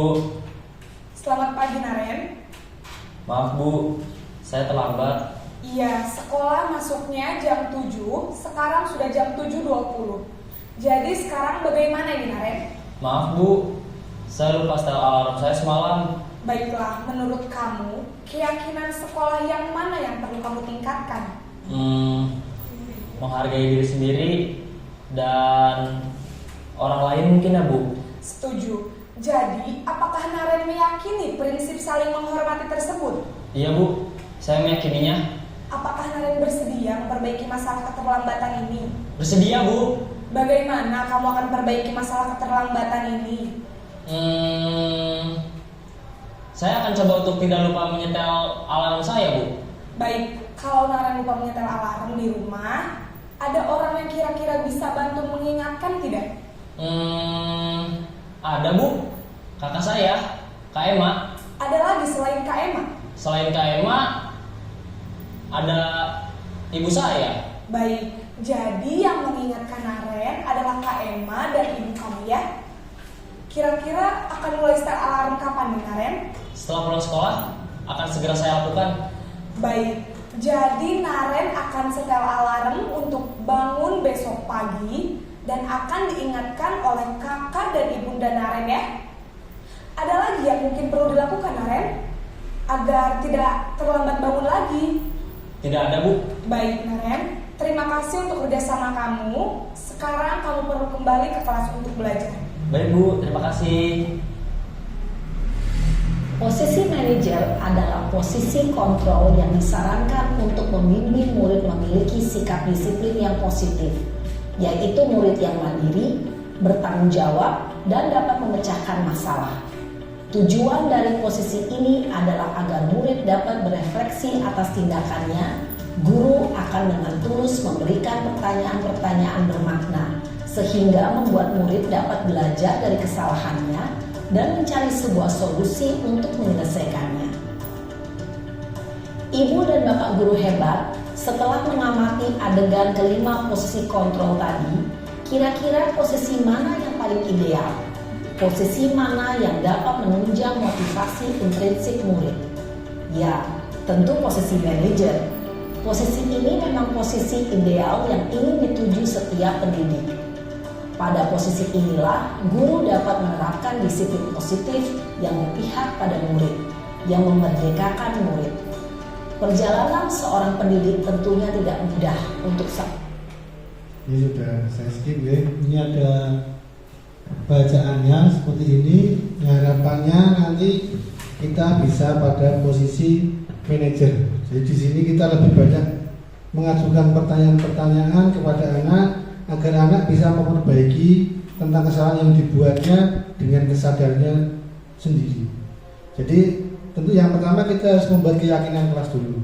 Jadi ketika keyakinan sudah disepakati bersama, ketika anak melakukan kesalahan, kita bisa tanyakan keyakinan-keyakinan mana yang belum dia lakukan. Jadi nanti anak akan berpikir kira-kira yang baik buat saya bagaimana toh? Kan begitu. Jadi kita bisa menjadi seorang manajer sebenarnya seperti itu. Tapi saya kira memang kebanyakan dari kita mungkin masih pada posisi penghukum atau membuat orang merasa bersalah, kemudian teman. Pasti kita banyak berada pada posisi tersebut. Saya sendiri juga dulu seperti itu. Jadi seringnya ke dalam posisi kontrol ketiga tersebut. Tapi sekarang kita harus berusaha untuk merubahnya ke dalam posisi manajer. Ini contohnya nih, pernyataan-pernyataan yang menunjukkan bahwa dia pada posisi yang mana. Misalnya begini, saya kecewa sekali dengan kamu. Ini mengatakan, menunjukkan bahwa kita pada posisi pembuat orang merasa bersalah. Kemudian kamu tidak pernah benar melakukannya. Ini pada posisi penghukum. Kemudian ayolah lakukan demi bapak atau ibu. Ini pada posisi teman. Kemudian apakah kamu mau mendapatkan stiker bintang hari ini? Ini lebih kepada posisi pemantau. Dan bagaimana kamu bisa menyelesaikan masalah ini? Ini pada posisi manajer. Jadi kita berusaha memberikan pertanyaan yang kira-kira nanti anak akan menemukan penyelesaian dari permasalahan yang telah dibuatnya. Yang terakhir, kamu selalu yang paling terakhir. Ini ungkapan oleh seorang penghukum. Ini skip. Jadi yang terakhir, konsep 6 yaitu segitiga restitusi. Kok kenapa segitiga restitusi? Karena dalam segitiga restitusi ada tahapan-tahapannya. Ketika kita menyelesaikan masalah anak, ada tahapannya. Yang pertama adalah menstabilkan identitas. Jadi kita stabilkan identitas, kita tunjukkan bahwa sebenarnya anak itu salah, tapi dia bisa melakukan kesalahan yang lebih besar lagi. Intinya kita ngeyem-ngeyem, kamu salah nggak apa-apa, intinya seperti itu. Kemudian kita validasi, ini bukan kebetulan ya, validasi tindakan yang salah. Jadi kita harus tahu bahwa anak itu melakukan kesalahan karena apa? Tentu ada alasannya. Kemudian yang terakhir adalah menanyakan keyakinan. Jadi keyakinan kelas mana yang telah dia langgar. Jadi nanti anak bisa memberikan solusi atas permasalahannya. Langkah-langkahnya seperti itu. Yang pertama menstabilkan identitas, kemudian validasi tindakan yang salah, dan menanyakan keyakinan. Ini ada contohnya. Saya ini saya praktek saya sendiri. Ini dengan siswa kelas 6. Dengan ini saya tampilkan satu saja karena ada 2 anak.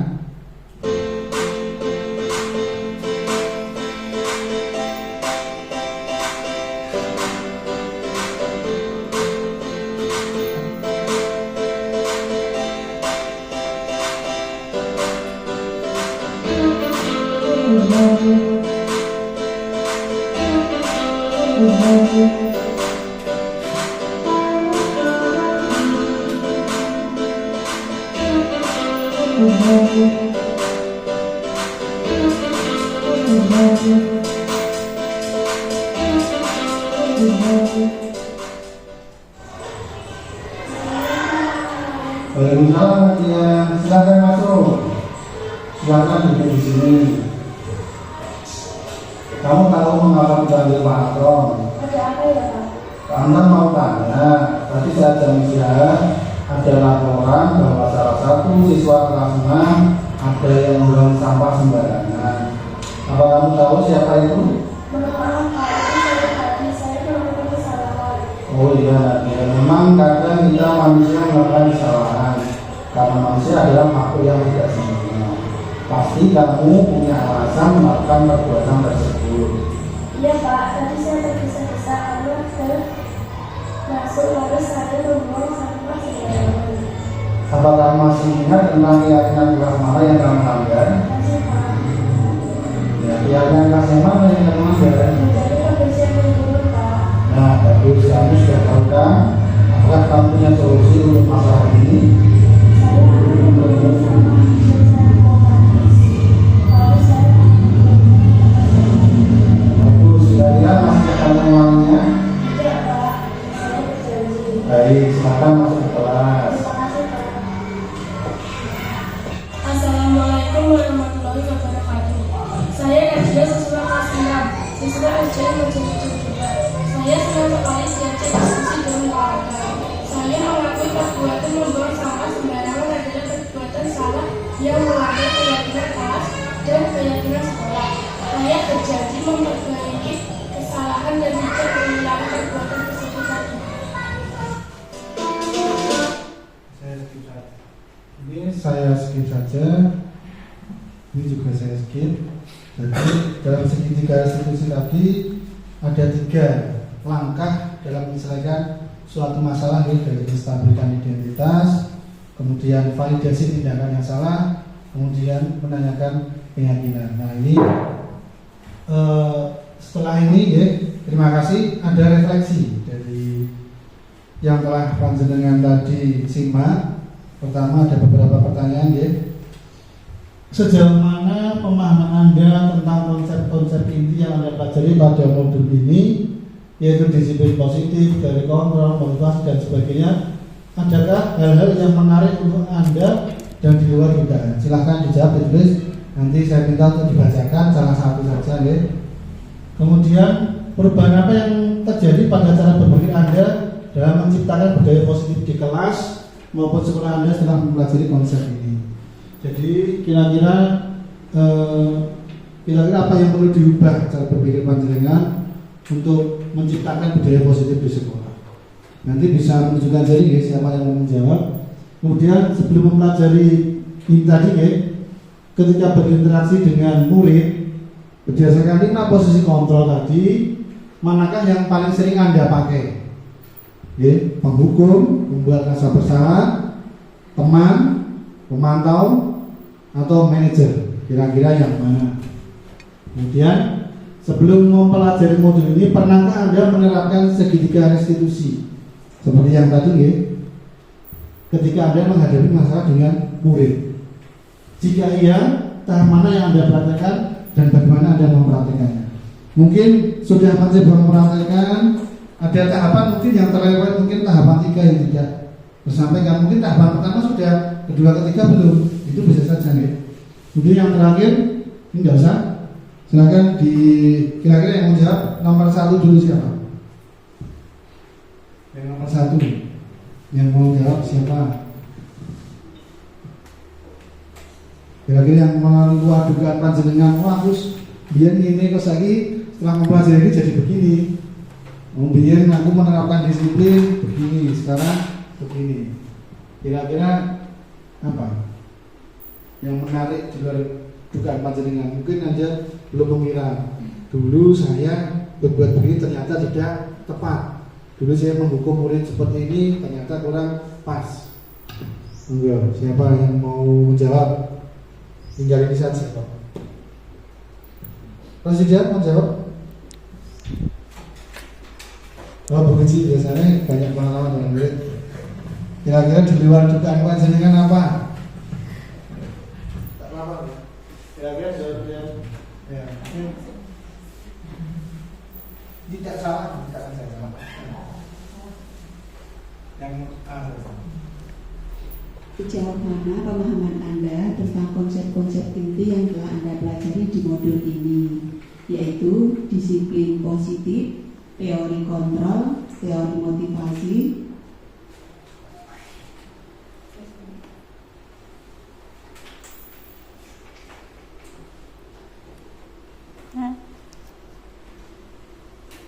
hukuman dan penghargaan, posisi kontrol guru, kebutuhan dasar manusia, keyakinan kelas, dan segitiga restitusi. Adakah hal-hal yang menarik untuk Anda dan di luar dugaan? Setelah mempelajari dan mengikuti kegiatan ini, kami sebagai guru kelas 6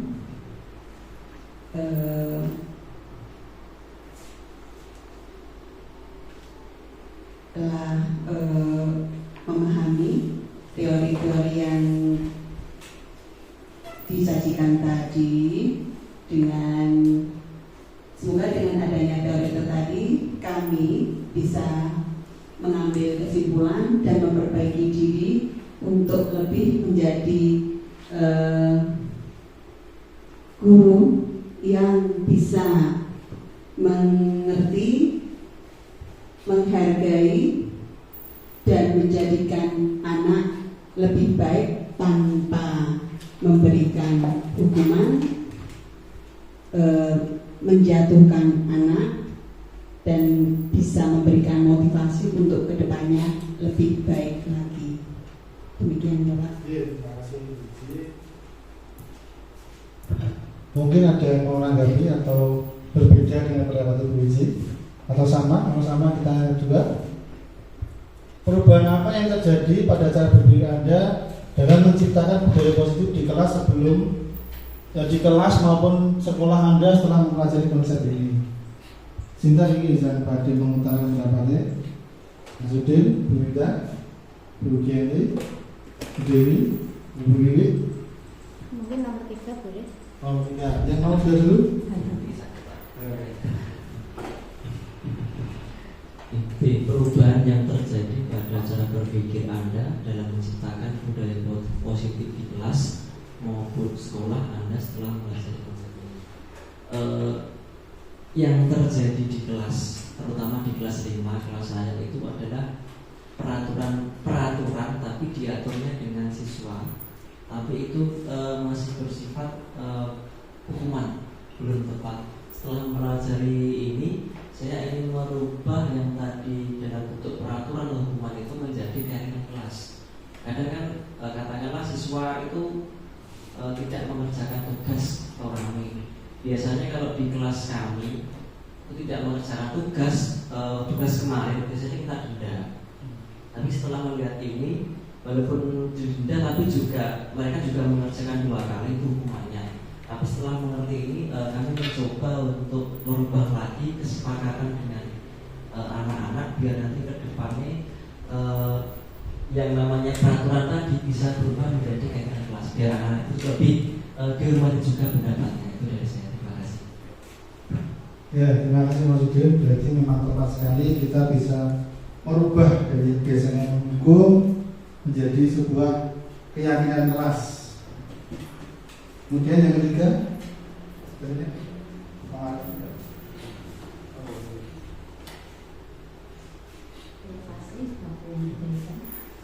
Di sini saya sebagai guru kelas 1 akan coba menjawab di pertanyaan yang ketiga, yaitu sebelum mempelajari modul ini, ketika berinteraksi dengan murid, berdasarkan 5 posisi kontrol, posisi manakah yang paling sering Anda pakai dan bagaimana perasaan Anda saat itu setelah mempelajari modul ini, posisi apa yang akan Anda pakai. Mungkin untuk pembelajaran di kelas 1 yang selama ini saya pakai, saya terapkan, mungkin saya menggunakan posisi yang sebagai teman. Karena untuk di kelas 1 itu saya tanamkan kepada anak-anak untuk tidak membeda-bedakan walaupun mereka berasal dari berbagai daerah. Jadi mereka itu satu teman, satu sekolah, satu kelas, dan satu sekolah di SD Negeri Mojokerto. Jadi untuk misalnya ada kesalahan atau apa, seperti kemarin ada kesalahan, saya selalu memberikan kepada anak itu dengan tidak guru sama anak tidak, tapi saya harapkan sebagai teman. Jadi nanti supaya teman untuk yang lain, misalnya ada yang membuat kesalahan, dia juga bisa mengaku kesalahannya, kemudian saling memaafkan dan itu bisa rukun bersama. Terima kasih Bu Giri. Benar, kita mungkin pastinya dulu sebagai teman, posisi teman. Tapi sekarang kita berusaha merubah menjadi seorang manajer. Meskipun kelas 1 kita bisa berusaha menjadi seorang manajer. Manajer tidak harus sebagai kepala sekolah ya. Kita manajer menempatkan posisi kita di kelas juga. Kemudian yang terakhir, yang D, Bu Indah, Bu Gianti mau memberikan pendapatnya, kedua-duanya Bu Dewi. Sebelum pelajari modul ini, pernahkah Anda melakukan segitiga restitusi untuk menghadapi permasalahan murid? Mungkin panjenengan sudah, tapi pada tahap mungkin tahap pertama. Sehingga anak itu salahnya apa? Mungkin kan seperti itu. Kira-kira siapa yang berikan pendapatnya? Ya, silakan. Sebelum mempelajari modul ini, pernahkah Anda menerapkan segitiga restitusi ketika menghadapi permasalahan murid Anda? Jika iya, tahap mana yang Anda praktekkan dan bagaimana Anda mempraktekannya? Dulu saya punya murid yang dia itu sering nakal atau berkata yang bagaimana tidak dilakukan di dalam kelas. Saya sering memberikan saran dan saya hukum, tapi setelah saya tahu mengenai pembelajaran ini, cuma saya ngasih saran anak biar dia itu bisa bertingkah yang baik, sopan, dan kalau ada tugas-tugas bisa mengerjakan dengan baik, tidak cuma dia itu bicara terus di dalam kelas.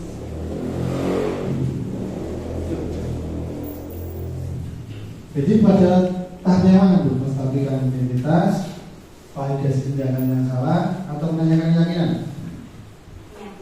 Menanyakan keyakinan. Keyakinan sudah berjalan baik belum? Kalau menanyakan keyakinan berarti kita harus sudah membuat keyakinan kelas atau nilai-nilai apa yang kita nggak misalnya dia tidak tanggung jawab, berarti kan dia melanggar nilai tanggung jawab. Itu. Kita mau memberikan jawab?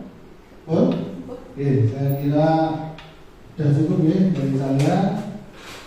Tepuk tangan untuk kita semua. Terima kasih. Acara telah berjalan dengan baik. Refleksi sudah kita lalui. Yang terakhir adalah penutup. Ayolah kita tutup kegiatan diseminasi ini dengan bacaan hamdalah bersama-sama. Alhamdulillah. Terima kasih Bapak Ibu. Wassalamualaikum warahmatullahi wabarakatuh.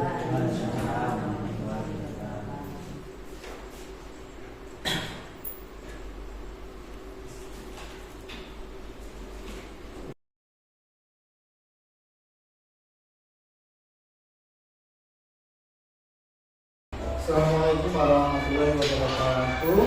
Waalaikumsalam warahmatullahi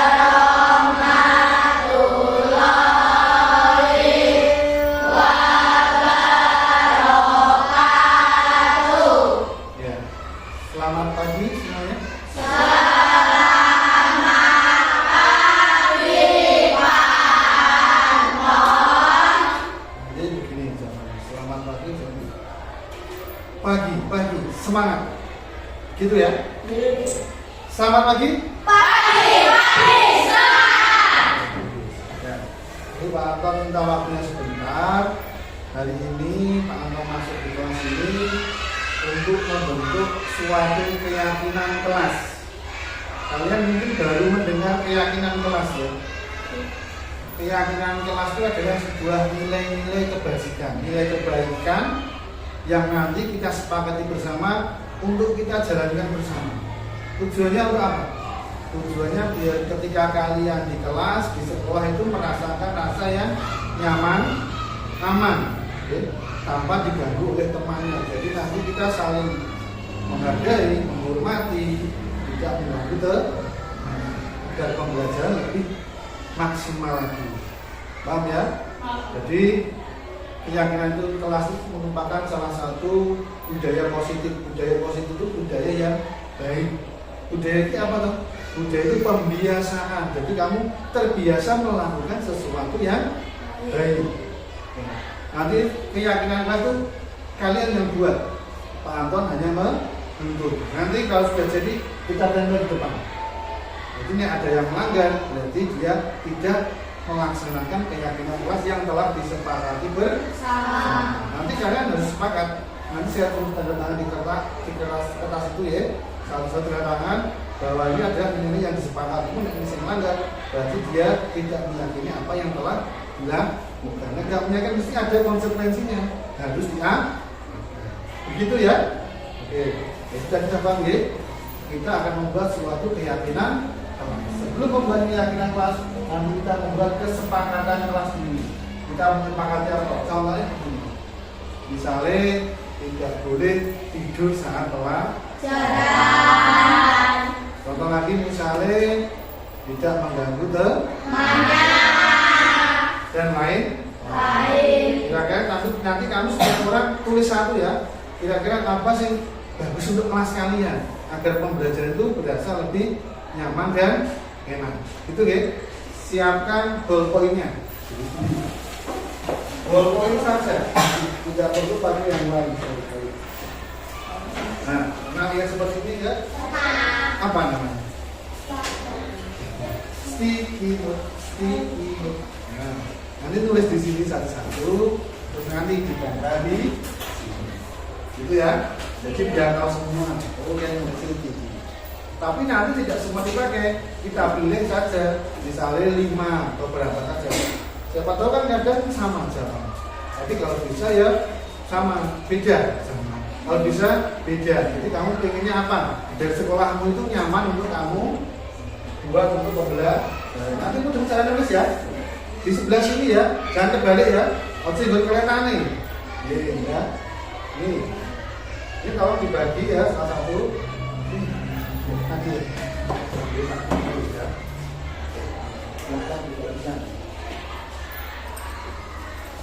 ya dibagi. Silahkan dibagikan.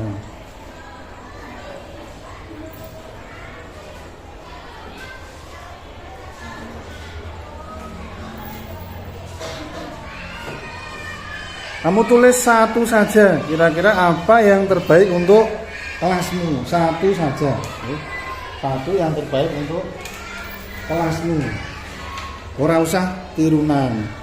Tidak ada yang akan menyalahkan. Pak Anton gak arep nyalahke, nggih. Ya. Silakan yang sudah dapat kertasnya bisa ditulisi. Tidak akan disalahkan, nggih. Tidak akan disalahkan. Saya hargai pendapat kalian semua ya. Tidak ada yang akan disalahkan.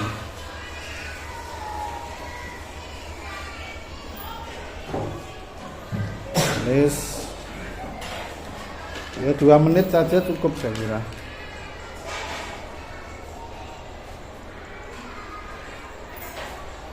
Tidak usah bingung ya. Kira-kira apa tuh yang kira-kira bagus untuk kelasmu. Satu saja. Tidak usah panjang-panjang, pendek-pendek tidak apa-apa.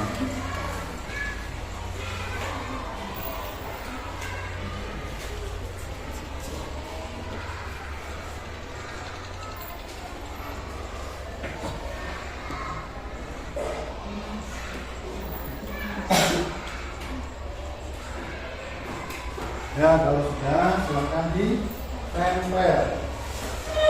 Satu-satu dari yang depan yang sudah tempel dulu ini.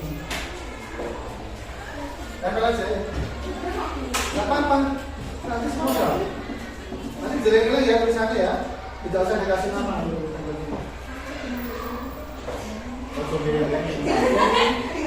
Tempel yang rapi ya. Tempel ini Pak. Nah, ya gitu. Satu saja ya langsung aja. Oke, maka di tanggal sama kalau di depan. Dua-dua boleh ya, dua-dua sama dua orang. Biar cepat.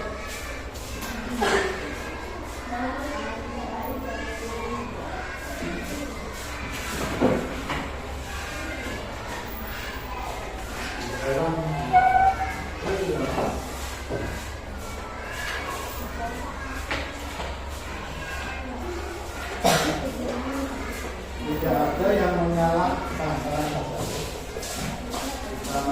saling berpendapat, kita hargai pendapat dari teman-teman. Nanti kita buat bersama-sama kira-kira apa yang perlu diperbaiki.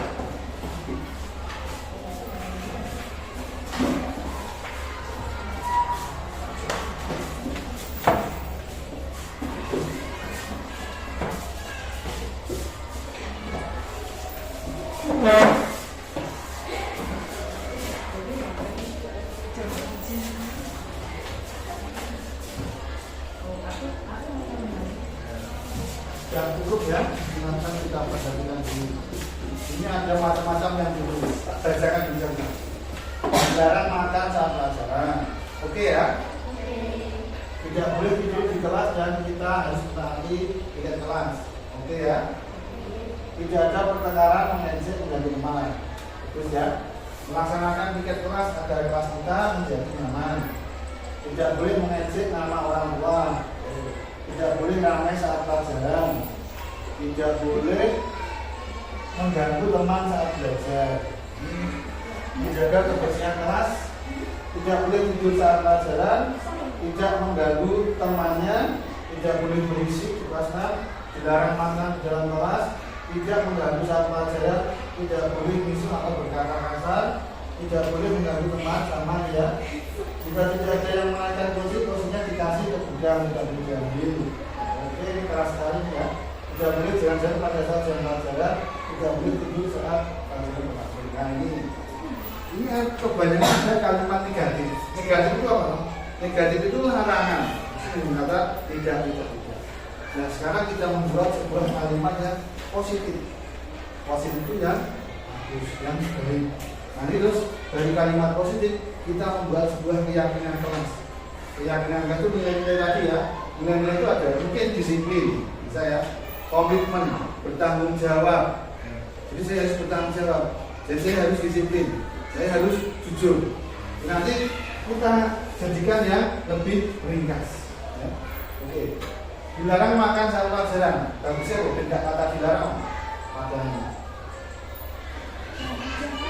Jangan sama dengan dilarang. Jangan ada kata jangan, dilarang, tidak. Makan saat istirahat. Begitu contohnya. Jadi makan saat istirahat. Ini belum keyakinan ya. Makan saat istirahat.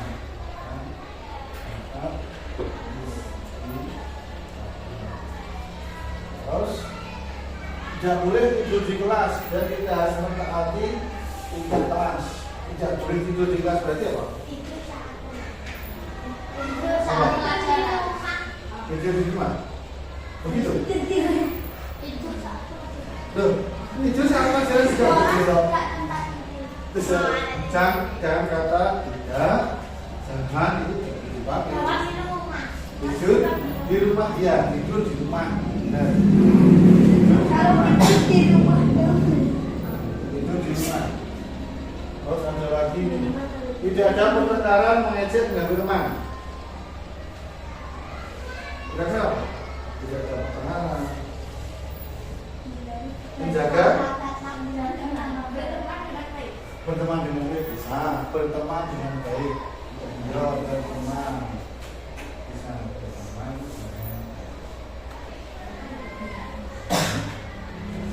Terus melaksanakan piket kelas agar kelas kita menjadi nyaman. Bisa ya, melaksanakan piket ini sudah bukan kalimat negatif.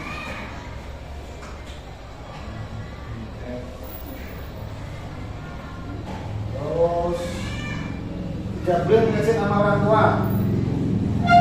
Menghormati menghormati, diejek malah menghormati.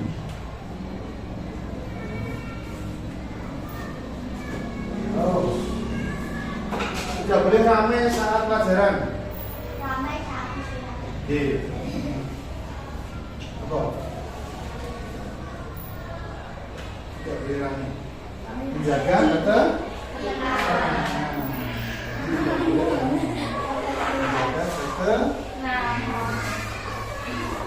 jadi kita harus berubah kalimat negatif menjadi positif. Tidak boleh mengambil teman sama ya. Jadi menjaga kebersihan kelas. Berarti yang mana? Menjaga kebersihan. Menjaga kebersihan ya. Ini sudah kalimat positif. Tidak boleh berteman sama, tidak boleh tidur sama, tidak boleh berisik sama ya. Dilarang makan di dalam kelas tadi sudah ada ya. Makasih sudah. Tidak boleh bisa berkata kasar berarti loh. Berkata yang baik.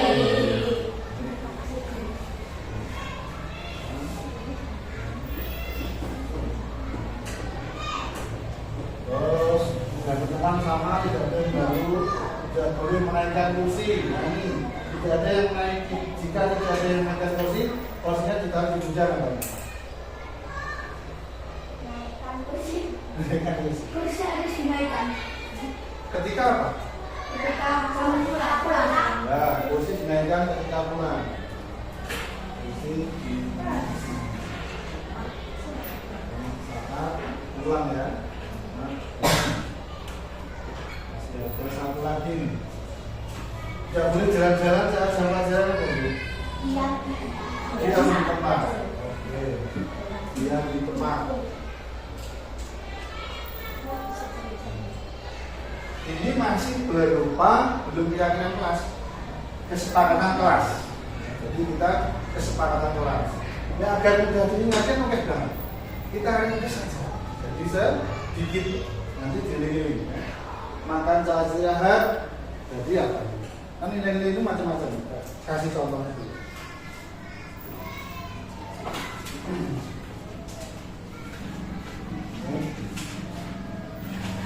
Keyakinan kasih contohnya seperti ini. Tanggung jawab, menghormati orang lain, berkomitmen, kesehatan. Jadi kesehatan itu tidak boleh misalnya merokok. Itu kan kesehatan ya, bukan kesehatan. Keselamatan, jadi tidak mengganggu temannya, itu kan keselamatan. Oke, sekarang kita jabatkan saja. Nanti biar jadi. Kita makan setelah istirahat ya, Pak? Tanggung jawab. Tanggung jawab. Tanggung jawab. Tidur di rumah? Tanggung jawab lagi. Oke.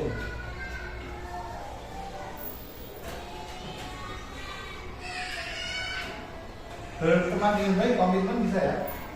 Komitmen dengan tanggung jawab bersama ya. Laksanakan piket. Tanggung jawab.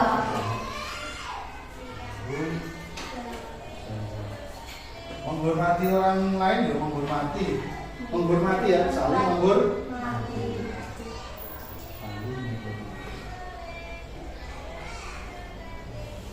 Terus menjaga ketenangan. Tanggung jawab.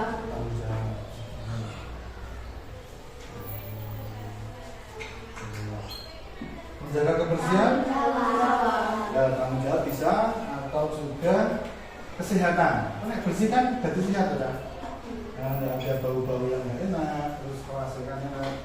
Jadi tanggung jawab atau kesehatan. Juga kebersihan aja juga bisa, kesehatan aja. Berkata yang baik. Tanggung jawab ya. Komitmen, tanggung jawab. Komitmen saja ya. Dan Komitmen dengan tanggung jawab sama. Posisi dinaikkan saat pulang.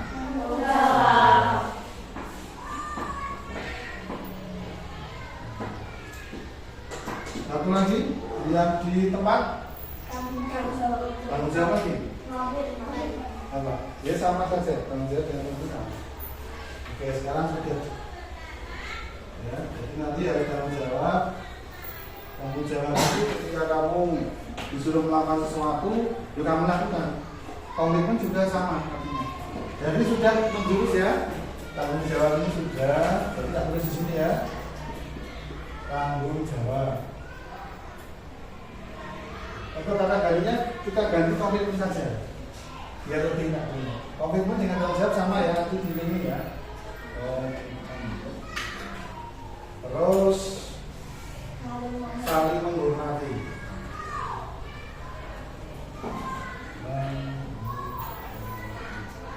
Apa lagi yang beda?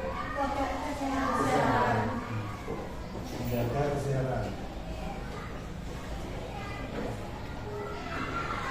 Jadi ada 3, 1, 2, 3. Saya meyakini untuk berkomitmen, saya meyakini untuk saling menghormati dan saya menjaga kesehatan. Itu ya. Jadi ada 3 yang sudah disepakati. Itu terus menerus budi. Komitmen, menghormati, menjaga kesehatan. Komitmen atau tanggung jawab ya. Tapi sih tanggung jawab.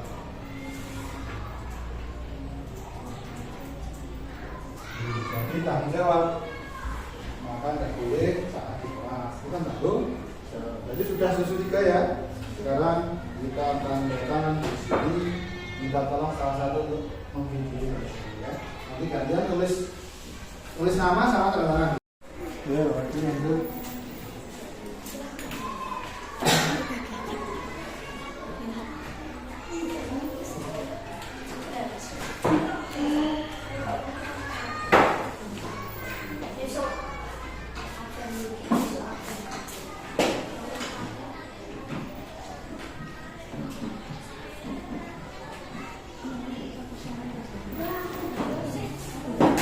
Berapa? 1, 2, 3, 4.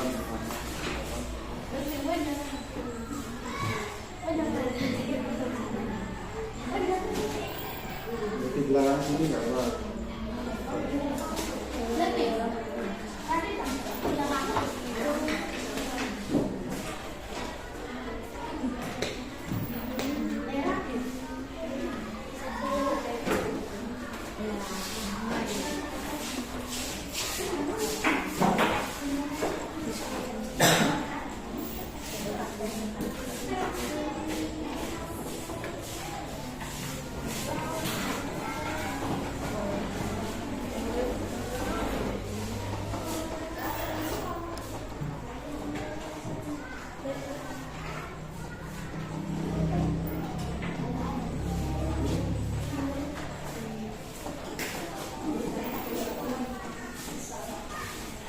Ini sudah mati.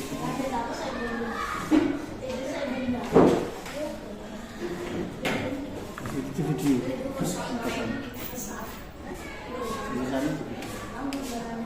Kelihatan semua Pak.